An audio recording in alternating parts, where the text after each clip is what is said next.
নমস্কার, আশা করি সবাই ভালো আছেন। আমিও বেশ ভালো আছি। সোমার ঘর সংসারের আরও একটা নতুন ব্লগে আপনাদেরকে অনেক স্বাগত। আজ আমি আপনাদের সঙ্গে বহরমপুরের খুব সুন্দর একটা জায়গা দেখাতে নিয়ে এসেছি। আমি নিজেও ঘুরবো, সঙ্গে আপনাদেরকেও দেখাবো। তো চলুন আপনাদেরকে দেখাই। আর এটা হলো গঙ্গার ধারের এটাও একটা ঘাট, তবে এই ঘাটটা একটু নতুন করে সুন্দর করে সাজানো হয়েছে আর নাম দেওয়া হয়েছে বসুন্ধরা। আর এই বসুন্ধরা ঘাটটা কিন্তু বেশ সুন্দর দেখতে।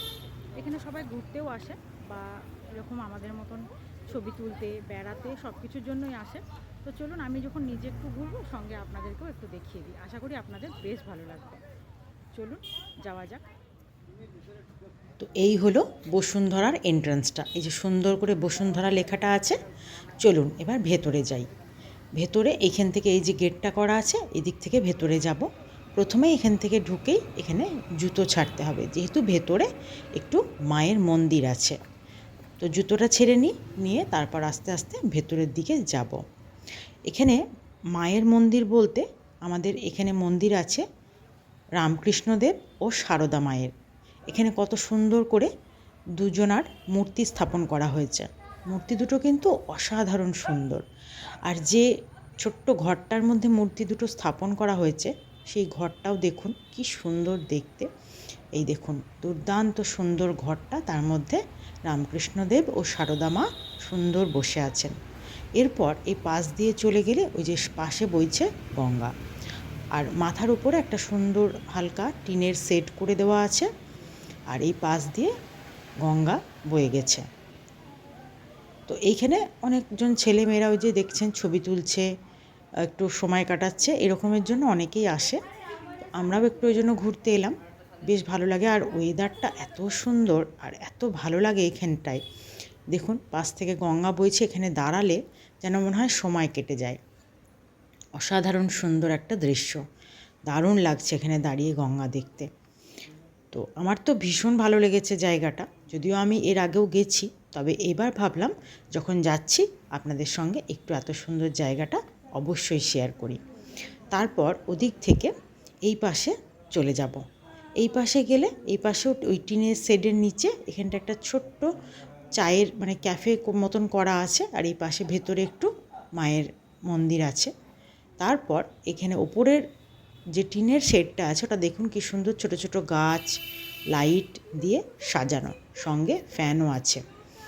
এরপর এই যে ভেতরে দেখছেন মায়ের একটা মন্দির, ওই যে ভেতরটায়। আর এই পাশে বেরিয়ে এসে সুন্দর বট গাছ একদম দারুণভাবে সাজানো।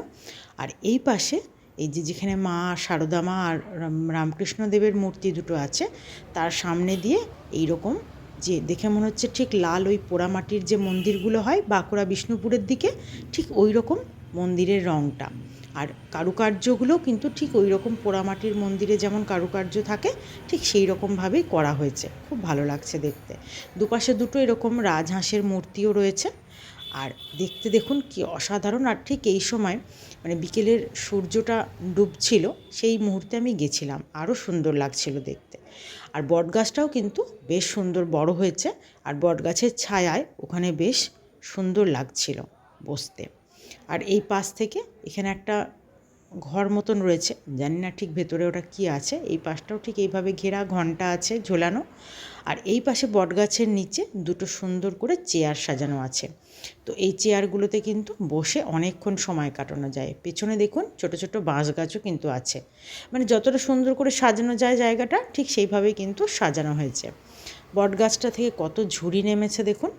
আর এইভাবে এই বসার জায়গাটায় মায়ের ঠিক উল্টো দিকে দেখুন একটা সুন্দর টেবিলও দেওয়া রয়েছে, মানে চেয়ারগুলোর ঠিক সামনে। বললাম যে যতটা সুন্দর করে সাজানো যায় ঠিক ততটা সুন্দর করে সাজানো হয়েছে।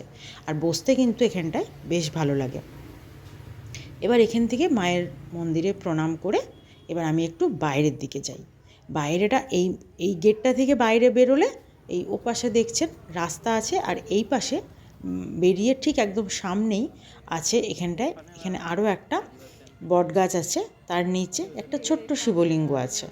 এখানে দাঁড়িয়ে একটু প্রণাম করে নিলাম। আর ঘাটগুলো তো সব ঘাটই এরকম সুন্দর করে বাঁধানো আছে। তো এখানে দাঁড়িয়ে একটু প্রণাম করলাম। ওই যে গাছের নিচে ছোট্ট শিবলিঙ্গ, ওখানটায় প্রণাম করে নিলাম।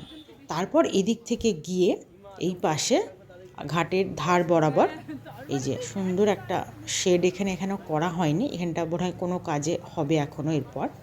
তারপর এই দিক থেকে চলে যাচ্ছে বসুন্ধরার আরও একটা গেট আছে ওই পাশে, তবে ওই গেটটা সবসময় তালা মারা থাকে। আর এই বাঁ দিকের এরিয়াটা এখানটাও বেশ গাছের নিচে সুন্দর ঠান্ডা, দেখছেন লেখা সুস্থ পরিবেশ, দারুণ করে সুন্দর সাজানো আর বেশ সুন্দর হাওয়া বইছে। আর এই বসুন্ধরার গেটটা কিন্তু এখানে বন্ধই থাকে। তারপর এই পাশ থেকে একটা নতুন সুন্দর করে শিবলিঙ্গ মন্দির হয়েছে, শিবলিঙ্গ আছে, অসম্ভব সুন্দর শিবলিঙ্গটা, মানে এত ভালো লাগলো আমার দেখে শিবলিঙ্গটা, দেখে ঠিক কাশী বিশ্বনাথের শিবলিঙ্গটা যেমন ঠিক খানিকটা ওই রকম। তো আমি এখানটায় কিন্তু একটু প্রণাম করে নিলাম আর আপনাদেরকে পুরো মন্দিরটা একটু দেখিয়ে দিই। দেখুন কি সুন্দর কাঁচ দিয়ে চারপাশটা ঘেরা, সঙ্গে অনেক সুন্দর সুন্দর লাইটগুলো দেওয়া আছে। আর শিবলিঙ্গটা দেখুন একদম ভালো করে, কি ভালো লাগছে দেখতে, মানে আমার তো দেখে মনটা একদম পুরো ভরে গেল, এত ভালো লাগলো জায়গাটা, অসাধারণ সুন্দর। দেখে মনে হচ্ছে যেন মানে এখানে যদি একটু কোনো সোমবারে পুজো করতে আসতে পারতাম, আমি ঠিক কোনো দিন না কোনো দিন চলেও যাব।